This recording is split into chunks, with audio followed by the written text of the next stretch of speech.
Magandang hapon po sa lahat. Magandang hapon sa inyong mga classmate. Magandang hapon, Doc. Pagpapatuloy po natin ang ating pag-aaral. Types of Qi, number 5. Yung Qi Stagnation po ang ating i-discuss ngayon. So, kadalasan po ay liver po ang naapektuhan pag mayroong Qi Stagnation.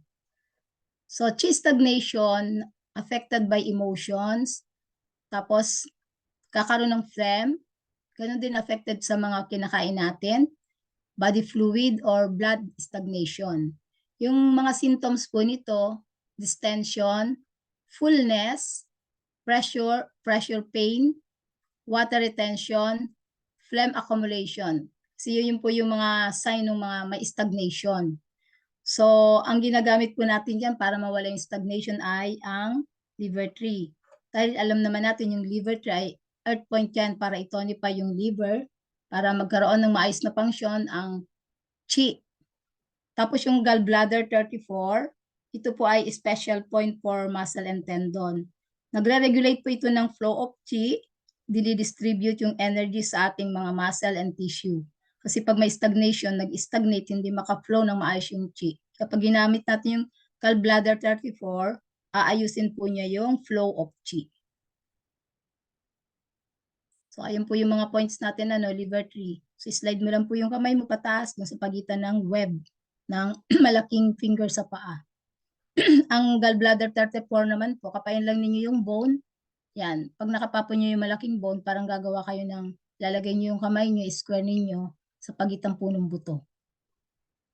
So, yun po yung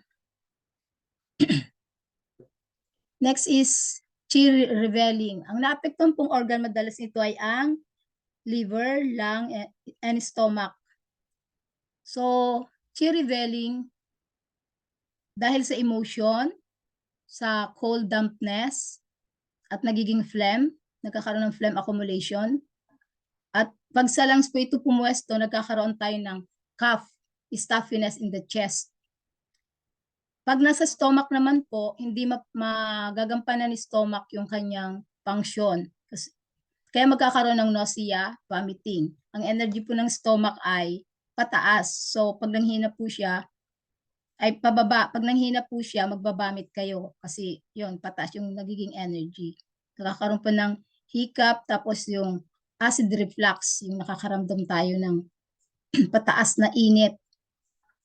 Pag sa liver naman po, sasakit ang ulo natin. At magkakaroon tayo ng red face, red eyes, at saka anger. So mga heat condition po yung makikita natin. Kaya maganda pong gamitin dyan ang pericardium 6. Kasi yung pericardium 6 po siya yung nagbabalance ng yin and yang ng ating body. Tapos, malaki din po ang role niya para i-calm yung digestive system natin. Kasi yung pag may nausea at saka vomiting. Yan. Tapos, kung may mental problem, maganda po yung pericardium 6. Pag REN 70 naman, maganda po siya sa chest pain. So yan, ang REN 17 po, ayun, pag sa lalaki madali nating malocate sa pagitan po ng dalawang, sa Tagalog utong nipple. Sa babae hindi pwedeng gamitin yun. So, kinakapa po yan yung ribs. Tapos, very good po siya sa yung mga walang milk na nanay. Yan, pag tinusukan po natin yan. Pericardium po ay front meeting point of Qi. So, very good siya sa mga anxiety at saka chest pain. Ganun din yung may cupping phlegm, tapos stuffy chest. Yan po gamitin natin ang REN 17. Ang pericardium 6 naman po, ayun, malulocate natin. So, pericardium 6. So, para saan po ang pericardium 6? Yun nga, nasabi natin kanina, nagbabalance ng yin and yang. Tapos, gamitin din po ang liver point. Liver 2. Liver 2 po yan. So, fire points po siya, nag-eliminates ng heat o eliminates fire sa liver. Okay po. Pag Qi sinking naman po, naapektuhan niya ay ang spleen. So, Qi sinking, spleen Qi is already deficient. Bearing down sensation and lower abdomen, lower back pain, frequent feeling of urinating or passing stools, short of breath, fatigue, weak pulse, prolapse of organs. Kasi yung spleen po yung pangunahing namamahala to hold the organs in the proper place. So pag mahina po siya, magkakaroon po ng prolapse ng organ. So gamitin po natin ang spleen 6. Kasi meeting point po ito ng spleen, liver, kidney. Yan. Tapos yung REN 6 uli. Sea of energy po yun. Yan, yung spleen 6 po, fortune, mula po dun sa may natin, sa may buto. Tapos, ang do 20, yan, meeting points po ito ng 100 points. Kaya, pag nilocate po natin, sa gitna po siya para po diyang may konting, malambot po siya eh. Yan. Next is CB6. CB6 po yan, Dok, Yeah, rents CB6. Opo. So, yun po yung ating ang CB6 ay sea of energy. So, nagtotonify po siya ng whole body. Kaya maganda po pag masyadong mahina ang katawan, CB6 po, po natin, tusukan. Tapos, nagdi-dispel din po yan ng internal cold. So, madali lang siyang i-locate. 1.5 cm ay tune. So, yung original Qi naman po, o tinatawag nating U1 Qi. So, closely related to essence. Essence is a form of Qi. Essence transformed into Qi. Dynamic and rarefied from form of essence having its origin in kidneys. So, includes original yin, U1 yin, and original yang, U1 yang. This means that original Qi is foundation of all yin and yang energies of the body.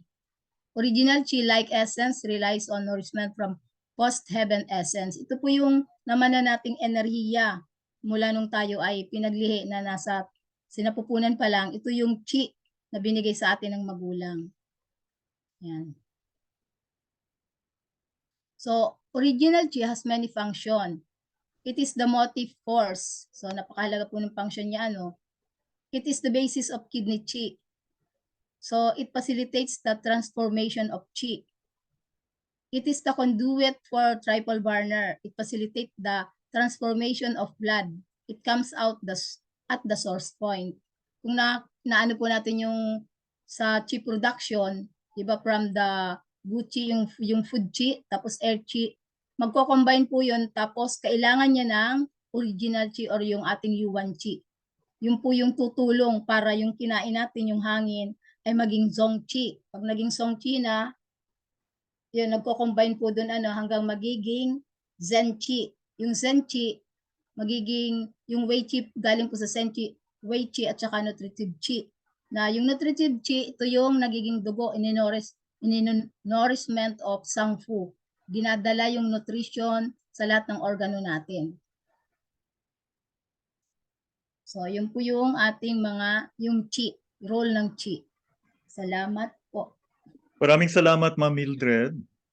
I hope everybody was able to internalize everything. Napaka-basic, but still, we find that very, very important. Maraming salamat po. Next, punta tayo po sa tongue diagnosis. The topic is clinical significance of the tongue. Okay. The importance of tongue diagnosis lies mostly in the fact that it can actually show the true condition of the patient. No? And tongue diagnosis is most useful in complicated conditions. So sometimes meron tayong nakikitang contradictory signs of heat and cold or of yin and yang deficiency. For example, if you have a menopausal patient, so syempre there is often a simultaneous deficiency of kidney yin and kidney yang, and may contradictory symptoms ng heat and cold. So we look at the tongue to clearly show ano ba yung predominate? Is it the yin deficiency or the yang deficiency? Kasi the tongue will be red if yin deficiency, and pale naman ang tongue pag yang deficiency. So very useful po. And the clinical significance of the tongue must be related to its various aspects. So let's talk about the tongue body color. Yung tongue body color reflects primarily yung state ng in organs and blood, no? It shows conditions of heat or cold and of yin or yang deficiency. Yung own color po ng tongue body, visible po siya through the tongue coating. So dapat hindi tayo ma-confuse sa dalawa.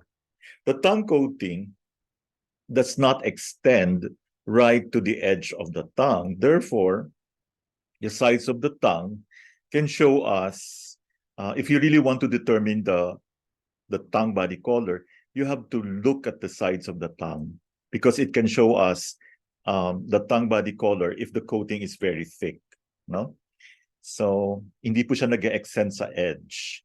So, so if there are times na napakakapal ng coating and you want to know the real tongue body color of the patient, you have to look at the edge of the tongue kasi yung tongue coating will not extend po sa edge, no? So observation of the tongue body color includes that of red points, which usually but not always occur on a red tongue. So sometimes mayroon tayong nakikitang red points sa hindi red na tongue. Examination of the body color should always include yung sublingual veins, no? Yung veins under the tongue. So what will make the tongue pale? It's the normal stomach fluids. Tapos, it will ano nagpapa-red sa tongue? It's the heart blood. So, syempre, pale plus red, you'll have a pale red tongue. So, again, what makes the tongue body color, the normal tongue body color, pale red? It's because of two factors, no? The stomach fluids and the heart blood.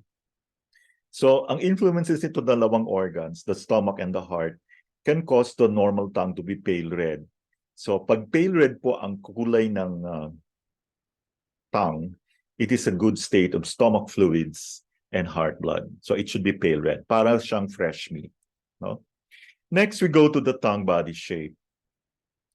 Why do we look at the tongue body shape? Because we want to determine if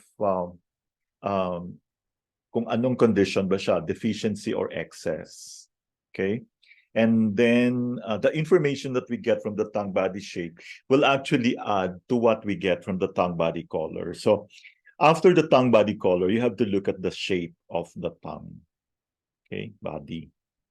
So observation of the tongue body shape includes consideration of the shape itself, the thickness of the tongue. So pwede mong determine if it is thin or swollen, its suppleness, so stiff or flabby, its surface, no, the cracks, titingnan natin yung cracks, and involuntary movements like quivering or moving. So, ang normal tongue body shape is supple. Hindi po siya swollen, hindi din siya thin, and without cracks. Okay? Next, after we look at the tongue body shape, then we look at the tongue coating. So if the tongue body color will talk about the yin organs, no, ang tongue coating po will tell us about the yang organs, especially the stomach. It also reflects conditions of deficiency or excess and of heat or cold. Okay. The tongue coating, so paano po nagpo-form yung coating ng tongue?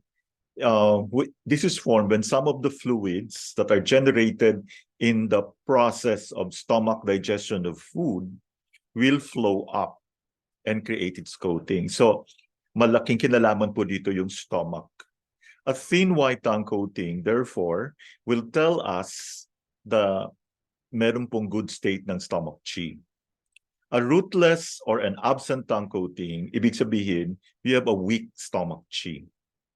The tongue coating should be thin enough for the tongue body color to be seen through it. Okay? Then we go to the tongue vitality or the tongue spirit. So the tongue spirit actually refers to the general appearance of the tongue. This is called Shen in Chinese. This is actually the same as the Shen of the complexion and the eyes. So referring to the qualities of brightness, sheen, and vitality. So again, remember this, we look at the eyes, we look at the complexion, and we look also at the tongue. So we therefore distinguish two types of tongue, one with spirit, the other without spirit. Tongue with spirit denotes certain qualities of liveliness, suppleness, vitality, and brightness of the tongue body. A tongue without spirit looks lifeless, walang kabuhay-buhay. It's rather stiff, dark, and dull. No?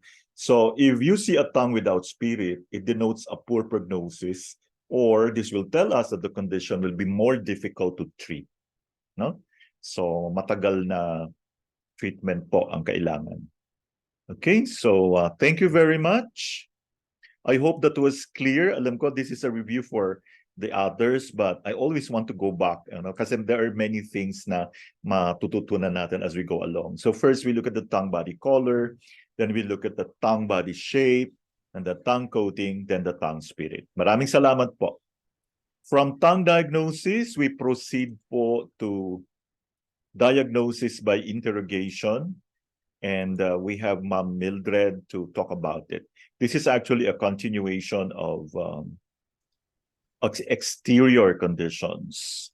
Good afternoon, Ma'am Mildred ulit. Good afternoon po ulit. Feeling of cold, exterior conditions. Simultaneous feeling of cold and fever in exterior conditions. First of all, we should define fever. Fever does not indicate an actual raised temperature as measured by a thermometer, but an objective emanation of heat from the patient's body felt on palpitation, especially on the forehead and dorsum of hands.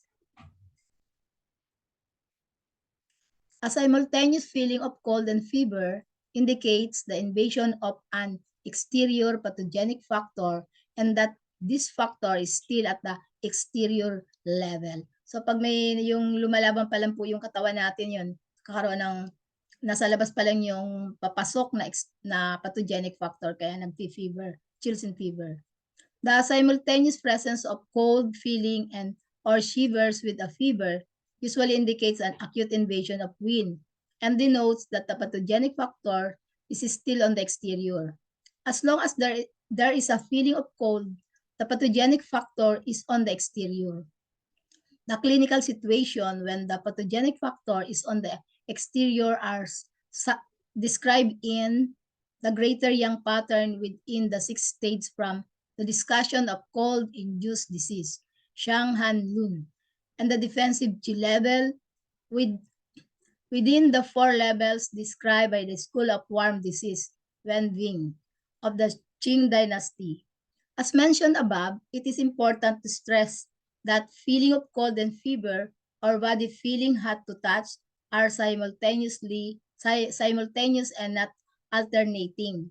So, dapat po sabay yun kasi yung pakiramdam na mainit malamig, papasok pa lang yung pathogenic factor. Kung naalala po nyo yung drawing natin na tumataas yung level ng yin and yang natin kasi humahabol siya. Malakas pa lang yung chi niyan. Pero pag tumagal, yun, makikita natin kung nag-internalize siya. Yan, pakiramdam simultaneous feeling of cold and fever. Although it is the simultaneous occurrence of cold feeling and fever that defines an exterior pattern due to invasion of exterior wind. I shall discuss the pathology of cold feelings and fever in more detail separately. The etiology and pathology of wind heat can be used as a blueprint to explain the etiology and pathology of summer heat, damp heat, and dry heat. The pathogenic factors discussed are wind cold and wind heat, summer heat, damp heat, dry heat. Cold feeling. So, aversion to cold, an exterior pattern. An exterior pattern, the cold feeling is due to the fact that the external wind obstruct the space between the skin and muscles. Cold, kulay. Tama ba, Dok? When the defensive Qi circulates, As defensive Qi warns the muscle, obstruction by wind causes the patient to feel cold. So, ganun po yung ginagawa ng Qi natin. Iwa-warms niya yung muscle para hindi makapasok yung wind. Kaya ang pakiramdam ng katawan ay feel cold and shiver, even if the wind is associated with heat. This defensive Qi is not necessarily weak, but only obstructed the space between the skin and muscle. Yun, nakaharang siya doon para hindi makapasok yung wind. Thus, in exterior pattern, both wind cold and wind heat cause a feeling of cold and possibly shivering.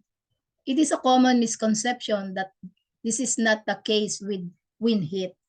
Since the cold feeling is caused by the obstruction of defensive Qi by wind, whether it is wind cold or wind heat, in the space between the skin and muscle. The cold feeling and shivering are also present in invasion of wind heat, albeit to a lesser degree than in wind cold. So yun po yung nararamdaman natin pag yung defensive Qi ay nasa level ng skin.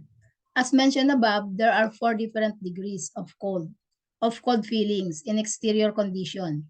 In ascending order or severity, these are aversion to wind, Wufeng, literally loathing or disliking wind. Yun, pag nakakaramdam tayo na, di ba yung masamang pakiramdam natin, ayaw mo mahanginan. So, yung wind papasok, kaya ayaw mo sa kanya. Fear of cold, aversion to cold, Wuhan, literally loathing or disliking cold. Shivering, Hanshuan. The clinical significance of these 4 degrees of feeling of cold in the context of exterior invasion has been described above. So, alam natin kung ano yung nararamdaman ng pasyente pag aversion to wind siya, ibig sabihin, yung wind talaga yung pumapasok sa kanya, ayaw ng katawan yun. Thus, generally speaking, there are 3 aspects the cold feeling in invasion of exterior wind. The patient feel cold or has waves of shivers and is reluctant to go out and want to stay indoors near sources of heat. So, pag may cold na papasok, ang tendency ng katawan mo, pumunta ka dun sa may mainit. Except in mild cases, the cold feeling is not relieved by covering oneself. So kahit magkumot, hindi nawawala yung lamig. In conclusion, the feeling of cold in exterior invasion is due to the obstruction of defensive Qi in the space between the skin and muscle and indicates that the pathogenic factor is on exterior. As soon as the feeling of cold goes, the pathogenic factor is in the interior. So pag tumagal na, papasok na dun sa katawan. Wala So, nang opo, nanghihina na yung defensive Qi natin. Pero pag na-acupuncture, lalaban, tatanggal. Yeah. Thank Okay you po. very much, Ma'am Mildred. I hope everybody is enjoying the discussion. Maraming salamat po. Okay, from diagnosis by interrogation, diretso po tayo sa pulse diagnosis. We shall continue discussing the classification of pulse qualities. Okay, punta naman tayo sa classification of pulse qualities according to the triple burner patterns. Okay, let's start with the upper burner. Pag meron pong wind heat in the lung defensive Qi portion, the pulse would be floating and rapid. Okay. If pag ang heat nasa lungs na po in the Qi level, the pulse would be rapid, overflowing. No? Then heat in the pericardium, nutritive Qi level, the pulse is fine and rapid. Then let's go now to middle burner. Pag may heat in the bright yang, so syempre may heat, rapid and overflowing. Remember, bright yang is super yang, yang ming, no? So overflowing. Then pag may damp heat in the spleen, so soggy and rapid. Now, the lower burner, pag may heat in the kidneys, floating empty and rapid. Liver heat stirs the wind, it's wiry, fine, and rapid. Liver, empty wind, deep, fine, rapid. Okay. Now, we have, pulse terminology of the different authors. So I don't think we need to memorize yung mga authors. Like for the first one, makikita natin na pareho lang po ang floating and superficial, di ba? So pag sinabing floating, that's actually also superficial. Deep naman, it is synonymous to sinking or sunken. Okay? Pag slow, lahat slow. Pag rapid, lahat din rapid. O empty, okay, empty, may mga iba-ibang term lang. Okay, may nagsabi vacuous, di ba medyo deficiency type. So we all know that pag empty, that's also deficient, no? Full, so pwedeng replete or excess. Ang slippery, another term is rolling, no? Pag choppy, it is also synonymous to hesitant and rough. Pag weak, pwede din siyang tawaging frail. Pag fine, okay, pwedeng thin, thready, yan. Minute naman, pwedeng faint. Okay? Hollow, pwedeng scallion stalk or scallion stalk. Pag leather, this is very common sa mga elderly, no?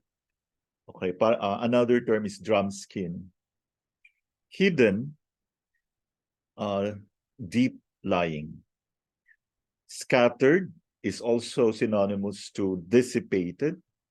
Wiry, stringy, or bowstring, string taut, no? Pag tight, pwede rin siyang tawaging tense. Overflowing is also flooding and surging. Big, okay, firm, pwedeng confined. Okay, long, pareho lahat. Moving, pwedeng stirring. Pag knotted, pwedeng bound, pwedeng slow, irregularly interrupted. And pag hasty, pwedeng skipping or abrupt, rapid, irregularly interrupted. Pag hurried, okay, intermittent, pwedeng regularly intermittent, regularly interrupted.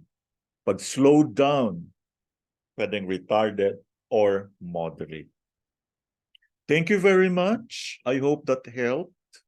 So from pulse diagnosis, we will proceed immediately to differential diagnosis. Let's call on Ma'am Needs. I hope she has a very good signal now. Good afternoon po, Ma'am Needs. Good afternoon, Doc Hector, and everyone. How's my audio, Doc?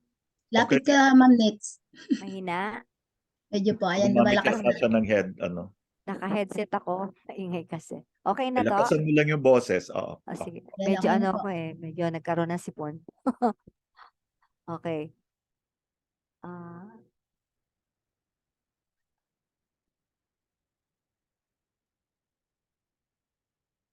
okay na ba yung size o maliit? Palakihin mo niyo lang po. Pwede naman siyang Wala. ano mo lang yung isa, pindutin mo lang. Yung, Hindi mo pwede. i-double click mo lang. Ito, Doc. Mm. Yan. Ayaw Try mo lang. Wala Pwede na kasi siguro yung yan. Malaki naman siya. Okay. Pwede na ba kaya? Oo. Okay. O sige, Doc. Pasensya na kasi medyo Okay. absent. Nasa bakasyon pa yung utak. Ay, may jet lag pa. Okay, sige. Okay. So our topic for today in our TCM Foundations number 180 is hyperactivity of liver yang generating the wind. Okay. So long-term deficiency of liver yin, liver blood, or kidney yin can cause liver yang rising upwards. This pattern is also called arrogant liver yang. If left unchecked for many years, it can lead to liver wind agitating internally. Symptoms here are similar to this stagnant liver qi turning into fire. However, the latter is purely an excess pattern. Yung fire nag-rise up Nadadry niya yung body fluids and cause some clear sign of dryness such as constipation, red eyes and face, or scanty dark urine. Okay, red eyes and face. Liver yang rising on the other hand is both excess, the yang rising and empty or deficient in or blood are the same. So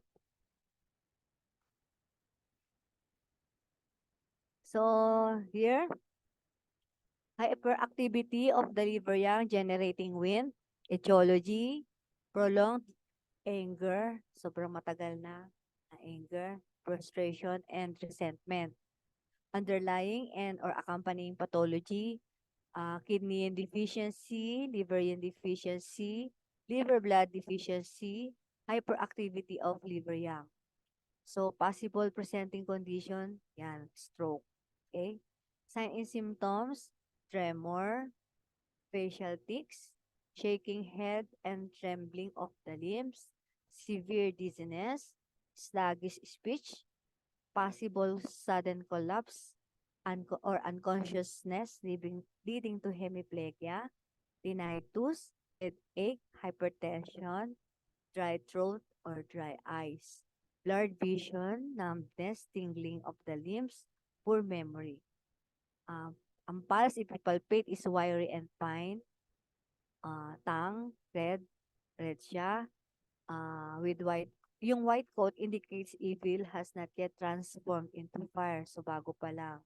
While slimy tongue, medyo makintab na parang slimy, it suggests phlegm.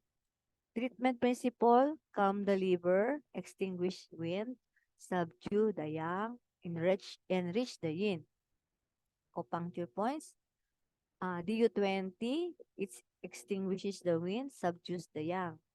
GB20, extinguishes the wind, subdues the yang. Pareho lang sila.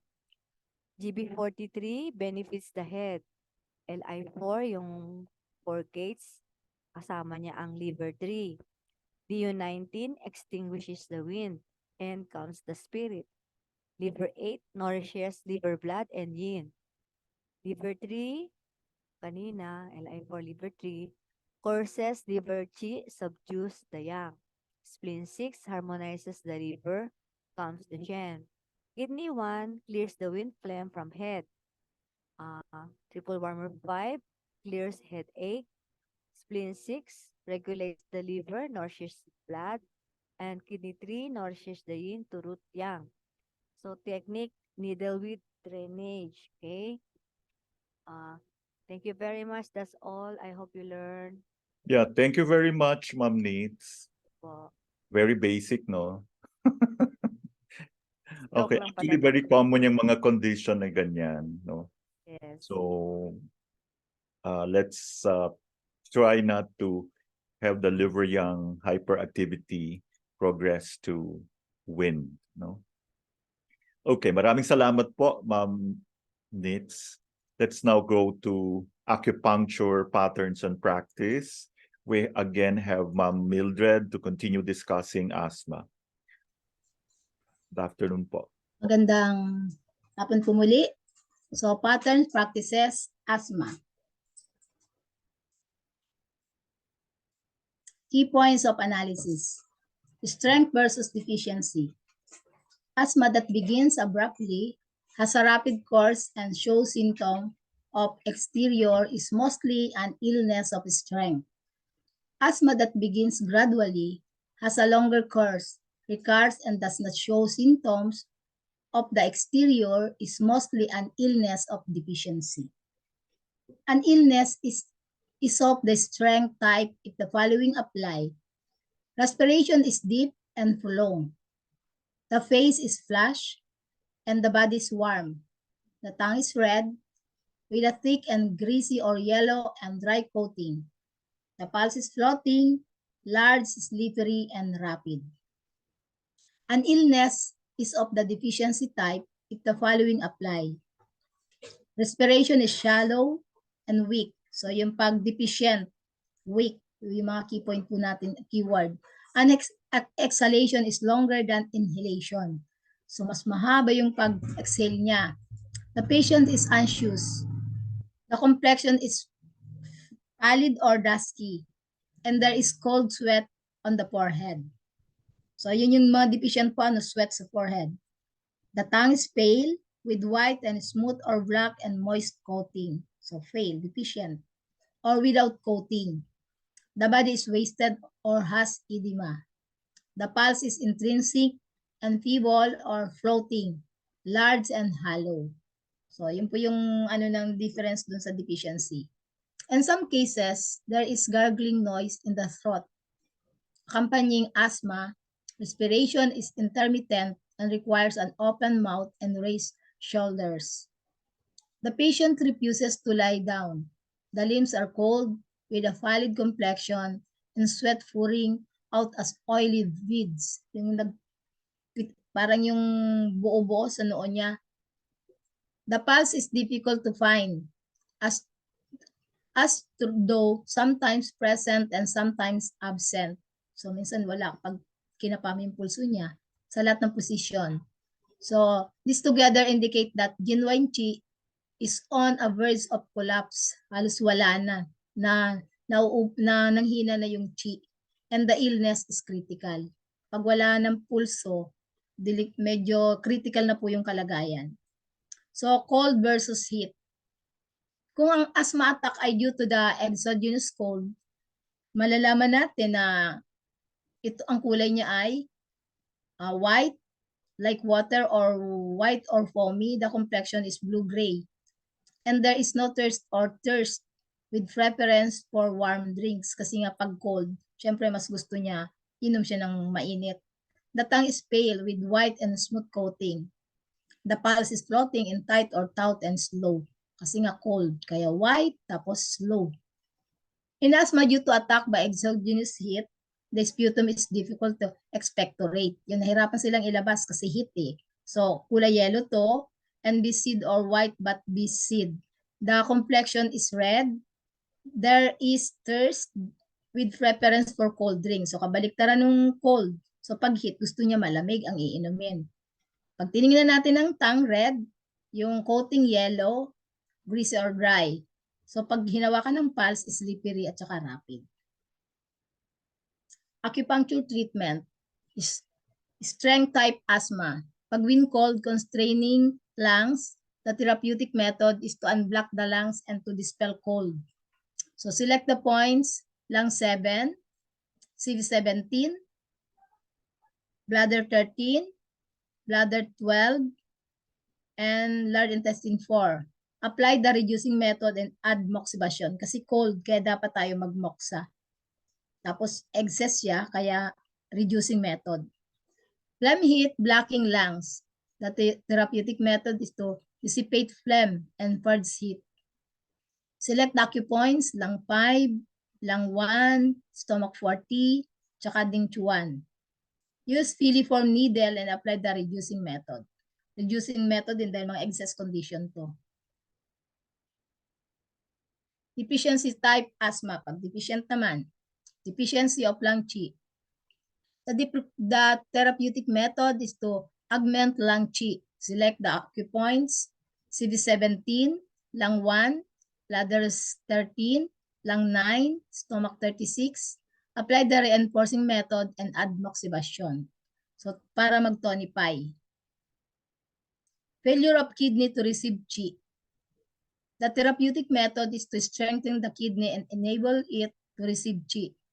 Select the acupoints, bladder 13, dahil ang bladder 13 ay sa backshoe points of lungs. Bladder 43, bladder 23, CV6, CV4, stomach 36, kidney 3, and Xuanxi. Xuanxi is an extra-meridian acupoints. It is located one tune lateral to the acupoints tissue or governing vessel 14. So sa likod po natin to. Apply the reinforcing method and add moxibustion. So basta pag deficient, ito tonify natin. Case study. The patient was a 65 years old female, may chronic asthma po siya at may ubo. 10 days earlier, during winter, she walked in the open country during the night and was exposed to wind and cold. Shortly after, her asthma worse marked with shortness of breath and gargling in the throat. The cough also worse and produced much sputum that was thin but foamy. She refused to lay down flat and felt tightness in the chest. She had mild chills and fever, which does not subside with sweating. Her tongue coating was white, greasy, and moist. Her pulse was thread-like and slippery. The chest was distended with reduced respiratory vital capacity. Diagnosis: asthma due to exogenous evils attack the exterior and the defensive level. Disactivated cold and phlegm in the lungs, leading to failure of lung qi to disperse.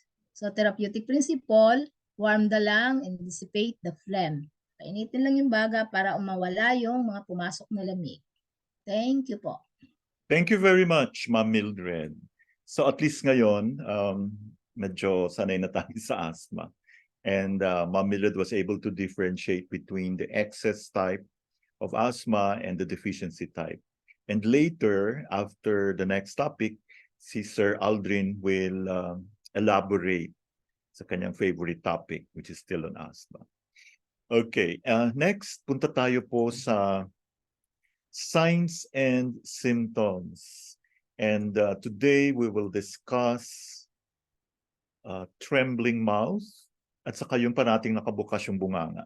No? So what we shall be discussing is to identify ano yung pattern based on the signs and symptoms. So let's focus on this trembling mouth and mouth open.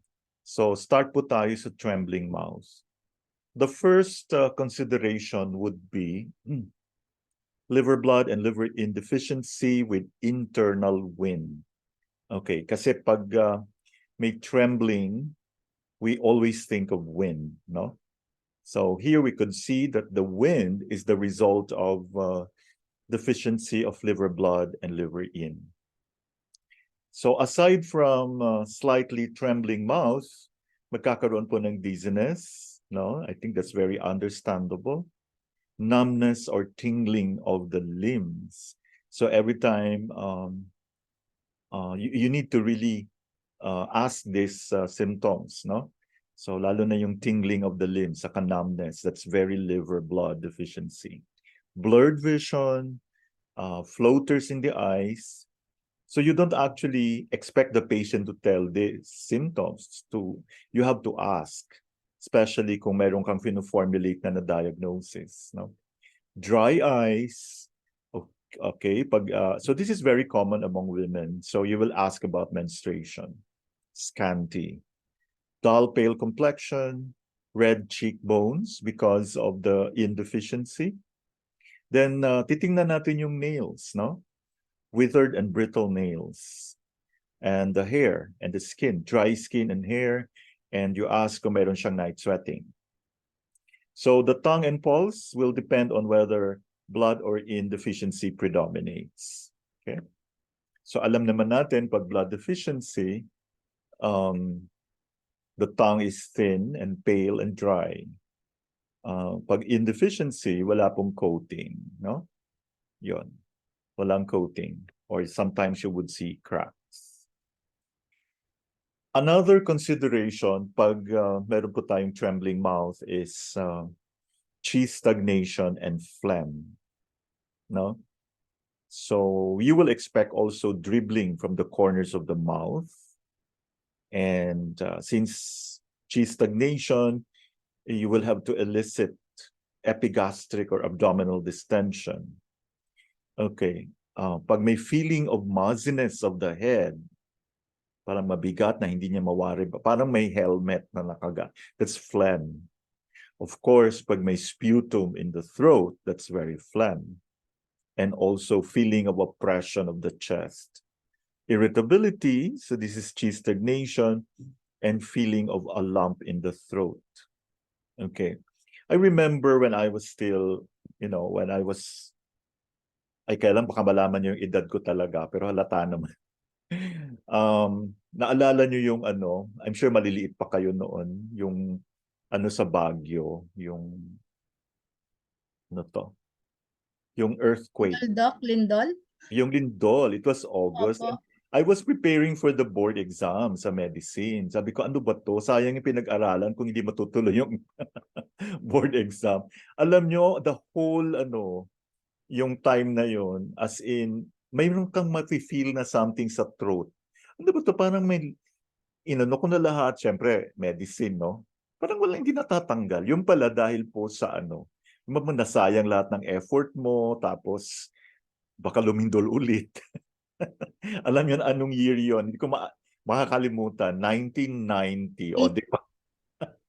Kailan yung iba doon yung magko-compute na ng age. Yes, Doc, Anyway, 1990s yun.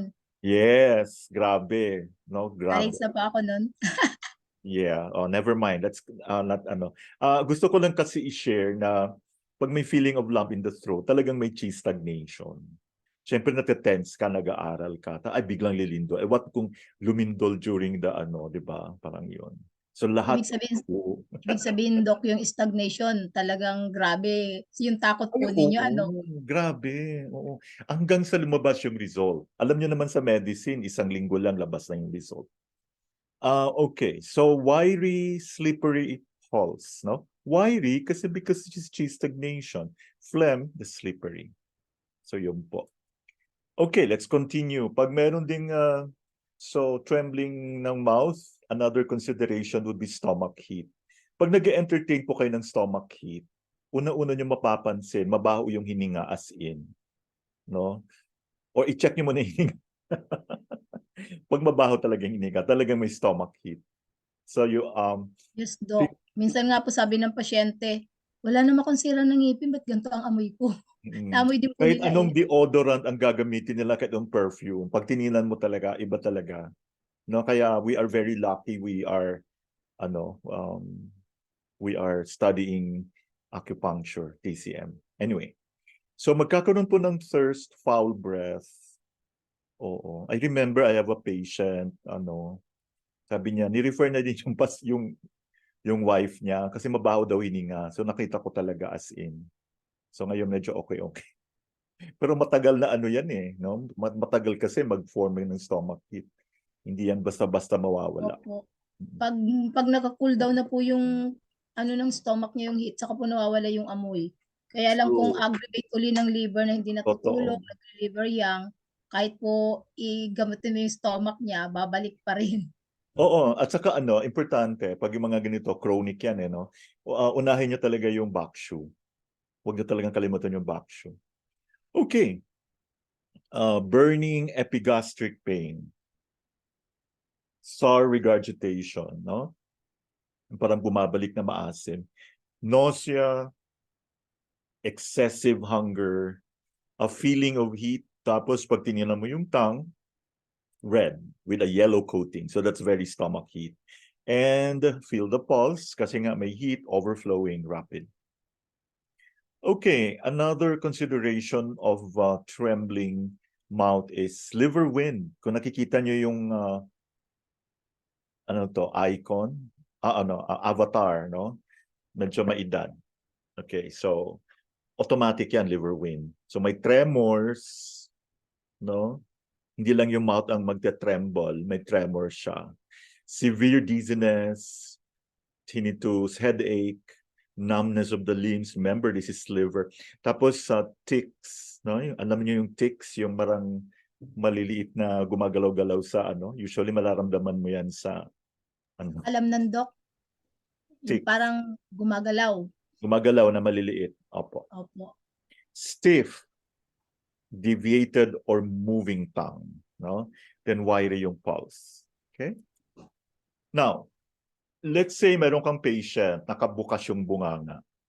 Oo, nakakaya naman sinabi mo, isara mo bunganga. Actually, bubukas siya ng bubukas. So the Buti na first lang, thing, Doc, may mas pa ngayon. oo, may reason bakit nakabukas yung bunganga niya. Kasi nahirapan, doon siya humihinga. Okay, so the first consideration would be lung Qi deficiency with phlegm. No? So, meron po siyang chronic cough na worse pag nag-exert siya. No? Scanty phlegm, kukunti lang yung phlegm na difficult to expectorate, or meron siyang dilute watery phlegm. Spontaneous sweating, kahit hindi mainit, pinapawisan siya. Okay? And feeling cold, kasi nga may lung Qi deficiency. Shortness of breath, feeling of oppression of the chest. Okay. Ito yung hinahanap ko. Pag weak voice, talagang lung Qi deficiency po yan. So if you look at the tongue, it's pale and then slightly swollen in the front kasi nga yung front third is lung, di ba? And the pulse is empty on the right front position where the lung is and slightly slippery. Okay. Another consideration would be heart fire. So, tapos tayo lung Qi deficiency with phlegm, pwede mo rin i-consider yung heart fire. So this time, maghahanap ka ng tongue ulcers. Very hard po yan. Red ang face. Of course, you will have to ask kung may palpitations, no? Thirst, mental restlessness, feeling agitated, insomnia, dream disturbed sleep, feeling of heat, no? Bitter taste, tapos red ang tongue with redder tip and yellow coating. No? Overflowing rapid pulse because of the fire. And lastly, heart Qi deficiency. So, para malaman mo talaga heart Qi deficiency, you have to ask kung may palpitations. Mental dullness. So medyo hindi na siya masyadong magaling mag-isip. No? Shortness of breath on exertion. Okay, pale face, tiredness, slight depression, spontaneous sweating, pale tongue, and empty pulse. Gusto ko lang i-share, meron ako isang patient, galing siya ng, ano siya, OFW, then nagstay siya ng, I think, 20 years sa Germany. So pagbalik niya, yung pala, very traumatic yung kanyang marriage. And sabi niya parati siyang depressed. Yun. Kaya may iba na naman siyang ano ngayon. Anyway. Then, tinignan ko yung tongue niya. As in, sabi ko meron kang hindi mo kasi pwedeng sabihin palpitations eh. Usually, pag sinabi mo may palpitations, they would think mabilis yung heartbeat. Hindi. Nararamdaman mo yung heartbeat. No? So, actually, sinabi niya, oo, naririnig ko na. So, medyo na ako. So, ni-refer ko po siya. Yun, true enough, pagbalik niya, sinabi niya, meron po siyang mitral valve prolapse, MVP, o di ba? So, lalo siyang na-depress. Pero at least alam niya, so ang magagawa na lang natin is to, the mere fact, usually pag may MVP ka, it's usually due to an unresolved rheumatic fever nung bata. No? Hindi nagamot. So, kumalat papunta sa heart. Then plus yung depression niya, yung love life niya, yun. So medyo nung nag-asawa kasi siya 28, yung niya 58. So yun, medyo nagkasawaan na. Anyway, happy naman siya ngayon. So gusto ko lang talaga ng buhay niyo doon ang laking epekto sa kanya. Oo. Oo. So buti na lang pina-check ko. So na-confirm. O, di ba? Maraming salamat po. I hope you can all adjust to our new schedule. Mas magbubuti yung ganun, di ba? Monday, Tuesday, Wednesday, tapos break na tayo Thursday, Friday. Okay, so I'm sure wala nang tanong. Na-enjoy ba kayo? Let's now proceed to the most awaited. Asthma. Buti na lang nakapasok si Sir Aldrin na talagang expert na po sa asthma. Yeah, mas maganda daw diretso, then rest day, di ba? Rest day and gala days. Salamat po, Ma'am Nitz. Sana and then sana pala, ang dami na nating mga followers and they're not really from the Philippines. Kaya mabuti na lang meron tayong binabasang and kung napapansin nyo, nag-exceed na siya ng more 100 views, no? So that Bagay, Dok, pag tinatagalog ko, may English naman doon, maintindihan nila. kita nila, oo. May nakikita ko talaga, mayroon talagang And I know that in the future, pwede nating balik-balikan to. So habang kaya natin, we will continue and I'd like to thank all of you for supporting. Kahit ko konti lang tayo, Dito mo talaga makikita kung sino yung seryoso. Or baka yung iba, parang doon na lang talaga nanonood. No? Pero okay lang naman. 'Di ba? So, May maraming YouTube naman, Doc, pag hindi sila Oo. nakapakinig sa YouTube. Oo. Kaganda mo pala, Doc, nung may translation din yun ng mga ng ibang bansa, salita nila. Tingnan natin yon kung ano. Anyway, punta na tayo sa asthma ni Sir Aldrin. Good afternoon, Sir Aldrin. Hello po, Doc Hector. Magandang hapon po sa lahat. Okay, share screen lang po.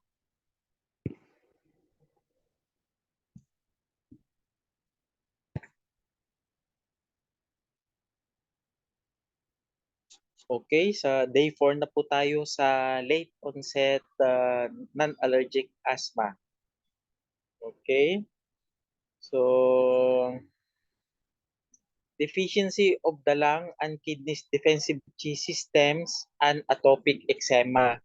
So, yon, hindi lang simpleng asthma yung i-discuss natin.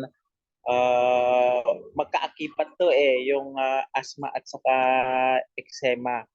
Okay, so meaning kapag compromise po yung ating lung and kidneys defensive Qi, hindi lang possible na magkaka-asthma, kundi yun magkaka-eczema din, lalo na sa mga young age or sa mga babies.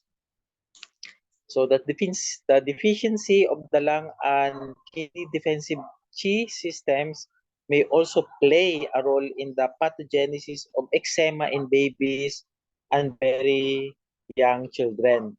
The relationship between the lungs and skin is well known in Chinese medicine. So very familiar na tayo diyan, 'di ba? Na yung lung natin, lung qi natin, siya po yung nag-i-ensure doon sa ating defensive qi, 'di ba? In between the skin and the muscle. So meaning kapag deficient yung lung qi natin, definitely magre-result din siyan doon sa mga diseases of the skin, ganun po. Like eczema. As mentioned above, it is seldom used to explain the linkage between the asthma and atopic eczema in children. Okay? So the lungs influence the skin by spreading defensive qi and fluids to the skin and by controlling the pores. Okay? So yan yung mga trabaho ng lung defensive qi, opening and closing of the pores. Ganyan kaya kung pansinin po natin kapag mainit yung panahon, nagpapawis tayo, right? So, open lang yung pores natin, nagpapawis tayo. Ganyan, yung moisture ng skin natin, ganyan, nasa lungs din po yan. Kaya kapag merong mga patient tayo na dry skin, ganon, tapos may mga skin diseases, ganyan, ang iisipin natin agad is the lungs. Okay? Although hindi lang necessarily na lungs, kasama din po dito yung kidneys natin kasi yung kidneys it also influence the skin. So alam naman natin na kidneys isa sa uh, isa po doon sa mga gawain niya is yung metabolism of fluids. Okay? So yun, alam natin na yung sa transformation, right? Yung turbid, papunta yan sa bladder. Tapos yung clear, paakyat yan, pabalik, papunta sa lungs. Okay? So meaning kapag problematic si kidneys, ganyan, ano ang aasahan natin doon sa transformation ng fluids? Okay? Kaya meaning dahil fluid yan, trabaho ng kidneys, ganyan. Siyempre, ano ang i-distribute ni lung kung from kidney itself, may problema na doon sa transformation, di ba? Ano ang i-distribute ni lungs kapag walang ibinibigay na clear fluid si kidneys, right? So, meaning, yung association ng lung at saka kidney, andyan po, magkasama po silang dalawa. So, the kidney controls the condition of luster of the skin. The same deficiency of the kidney's defensive Qi system that leads to IgE-mediated allergic asthma causes eczema lesions on the skin. From a Chinese perspective, the kidneys fail to nourish the skin, leading to either wind heat or damp heat. Okay? Furthermore, there is a close relationship between the kidney essence and the lungs corporeal soul or the Pu. The corporeal soul is closely linked to the essence and is described in chapter 8 of the spiritual access as the exiting and entering of the essence. Okay, so hindi ko na masyadong i-detalye yan. Okay. So the corporeal soul derives from the mother and arises soon after the prenatal essence of a newly conceived being is formed. It could be described as the manifestation of the essence in the sphere of sensations and feelings. So the corporeal soul provides movement to the essence. That is, it brings the essence into play in all physiological processes of the body. So the corporeal soul is the closest to the essence and as such is responsible for the first physiological processes after birth. Okay, so yan, na-discuss yan sa complete book of Jing Yue ni Sang Jibin. Sabi niya doon, in the beginning of life, ears, eyes, and heart perceive. Hands and feet move and breathing starts. All this is due to the sharpness of the corporeal soul. The corporeal soul can move and do things, and when it is active, pain and itching can be felt. Okay? So, yun, dito sa diagram, diniscuss dito yung relationship between kidney and the skin. Okay? Meaning, kapag deficient yung defensive Qi ng kidneys, magre-result yan hindi lang asthma, kundi skin problem like eczema. Okay? So, this shows that the corporeal soul is responsible for sensations and itching and is therefore closely related to the skin through which such sensations are experienced.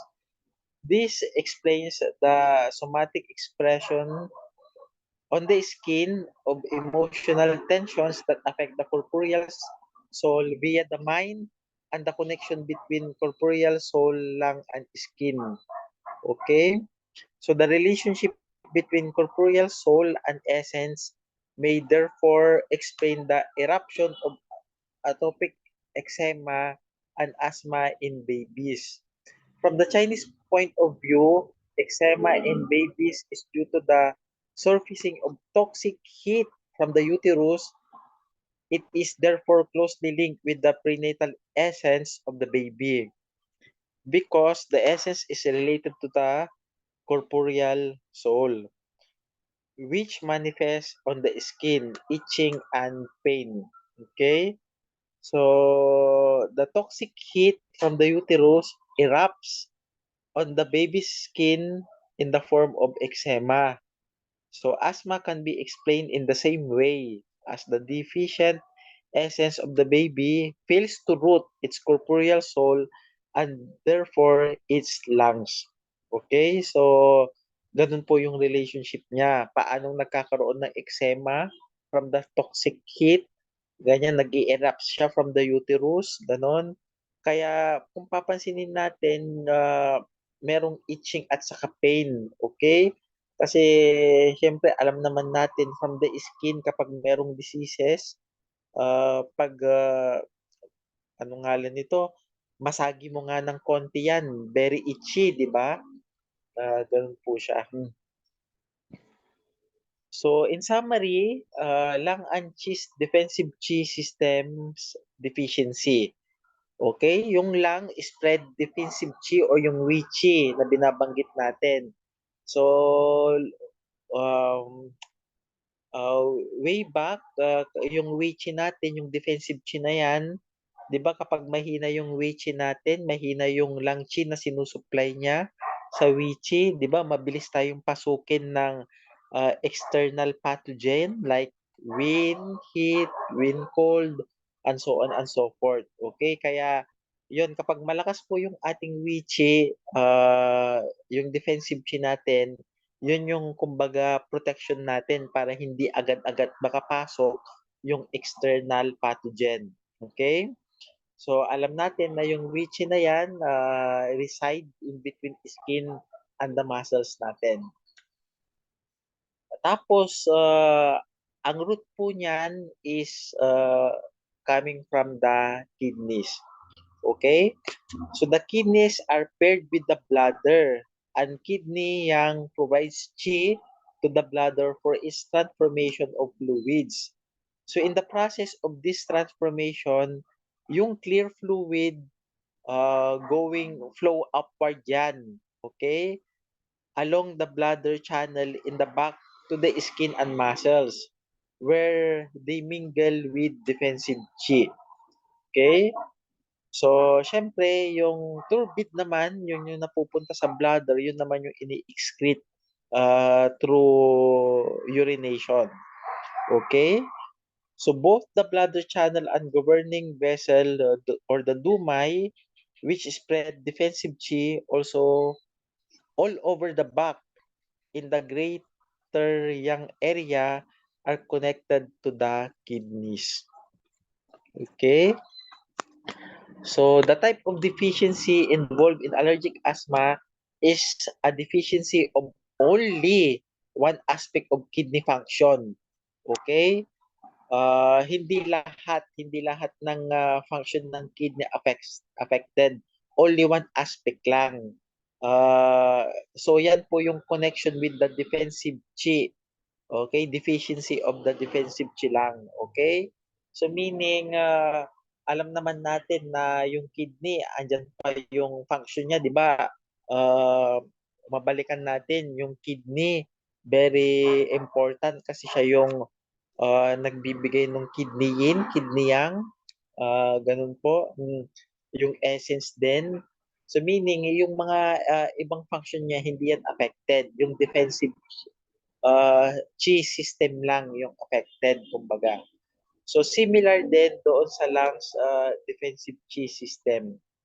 So this kidney deficiency involves only this aspect of its functions, and therefore not many other symptoms and signs are present. Okay?